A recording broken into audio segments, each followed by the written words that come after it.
This is Jackie Walker, and this is Red Line TV. And the situation at the moment in Gaza is just, I mean, every day I wake up and I see the most awful images of civilians' bodies everywhere, and it makes me sick to the stomach. And I read what is being said in our press, and it makes me sick to my stomach. And I hear what our so-called leaders are saying, and it makes me even sicker. And what we're going to do is to try and actually unpick some of those things. And to do that, I've got Graham Bash here. And hi, Graham. Can you tell people who you are and why you might have some kind of interest in what's going on? Well, I'm a Jewish socialist activist. I have family in Israel, and been an anti-Zionist for the last 50 years. My response to what has happened, like yours, is one of horror. I detest violence, and I mourn all the victims, Jewish and Palestinian alike. But I think we have to go further than that. My mourning, my detestation of violence is useless unless it's connected to an understanding of how this came about and how we can put an end to this violence. Can I just ask you, one of the things that's been really getting me today in particular is this use of innocent civilians.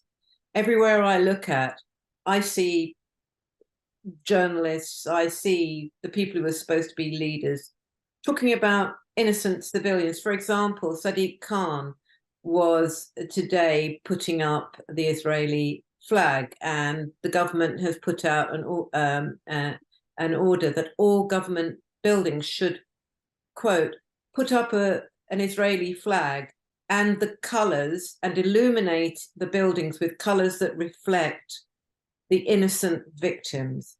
Now, the question I was asking is, I'm presuming that includes the innocent civilians that are now being bombed in Gaza.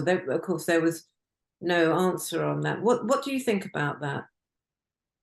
Well, I suppose the issue is that Sadiq Khan is basically exceptionalizing the Jewish victims if he wants to put Israeli flags up, which is totally unacceptable and ignores the reality of what has caused this. Now, let me go into something here. I've had an email from a close cousin of mine who says that this is a result of Hamas anti-Semitism. And what I said to him was, it's no more a result of Hamas anti-Semitism than it is of Israeli Jewish anti-Arabism. It misses the point entirely. This is not a war based on the racism of either side. It is an unequal battle between a settler colonial state practicing apartheid, ethnically cleansing the Palestinians, taking their land, their homes, their sovereignty, their hopes, taking their water, demolishing their homes. What else? How else if once all avenues of resistance are being cut off, how else do you think people are supposed to react in these conditions? Can I just stop you there? Because I think we all know, or most of us who are going to be watching this program are going to know what the awful conditions are. What interests me most or more about this is the fact that a lot of people are now saying that this is being caused, by racism against Jews, that the reason that Hamas is attacking, and of course they're conflating Hamas with the whole Palestinian people, which is a travesty in itself in any case, but they're actually suggesting that this is being caused by racism.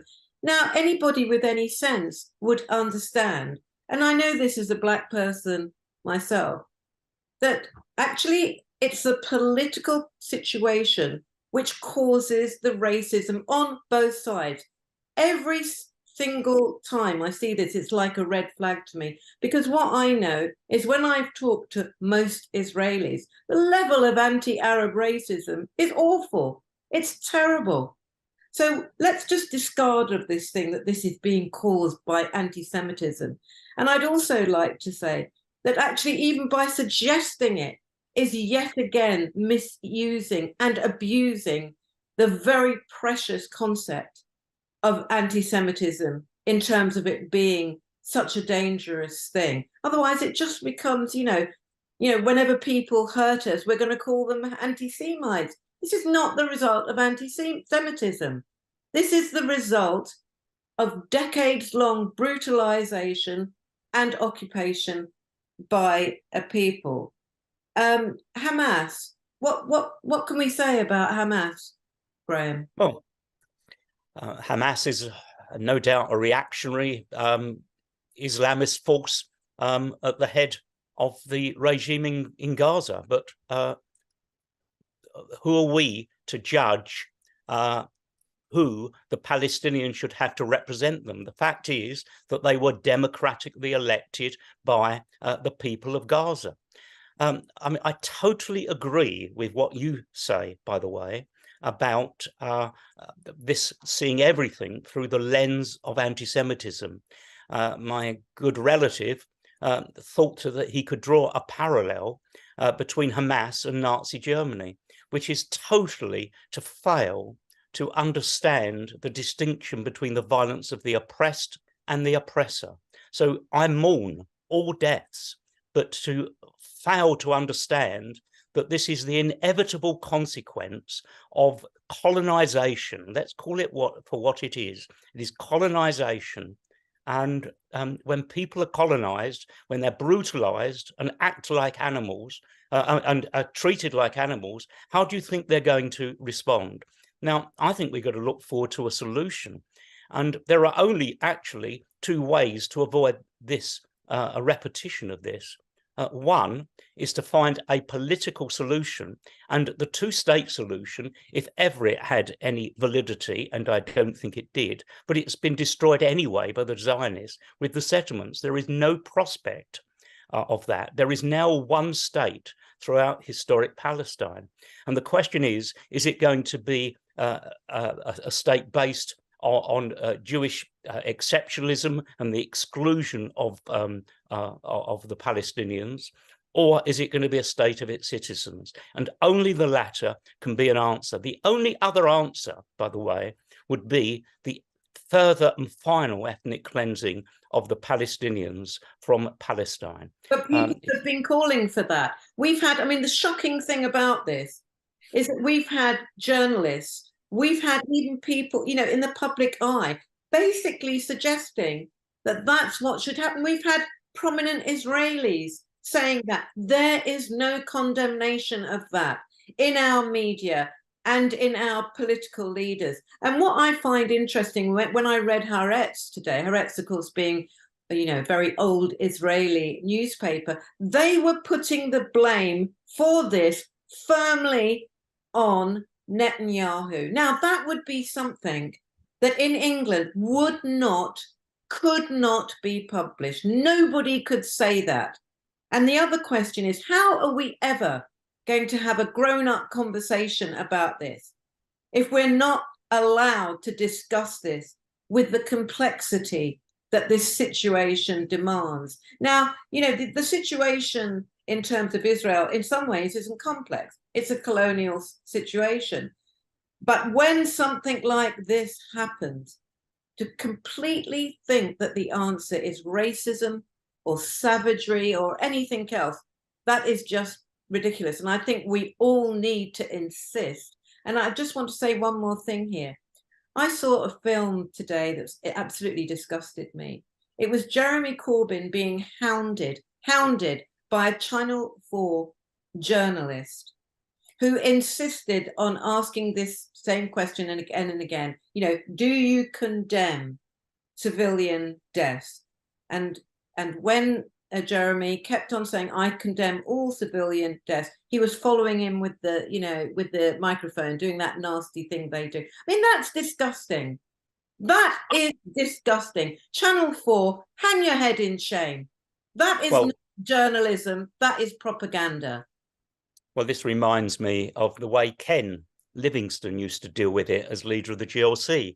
he was asked whether he condemned IRA violence, and his response, I thought, was a very good one. He said, of course I condemn it. I've been condemning it for years. Fat lot of use it's done. How are we going to avoid this violence? And his response at the time was to engage with Sinn Féin, with the peace process, and recognising the rights of the Irish people, which have been trampled on.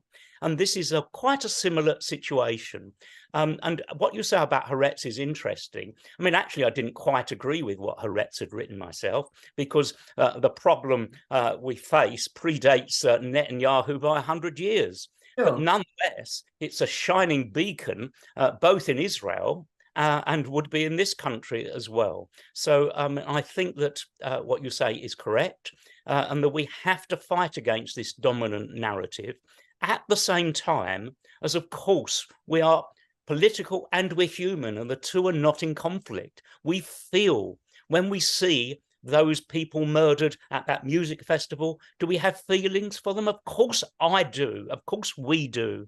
But that is useless unless it's connected to a way through this terrible tragedy. And it's when we talk about tragedy, it's not a natural tragedy like an earthquake. This has been created by imperialism. And this is one of its many crimes. All throughout the Middle East and indeed throughout the world, the chickens have come to roost. And I'm afraid the old biblical phrase, what you sow you will reap, I'm afraid is true. It is an inevitable consequence of these crimes against humanity created by imperialism. And Israel itself is an imperialist, was conceived as an imperialist outpost in the Middle East. And now we, and especially they, and above all the Palestinians, are paying the price. Okay, thanks very much. And, you know, if you actually want to have a reasonable insight, then watch more of our videos. We will keep doing them. Thank you, Graham. Thank you.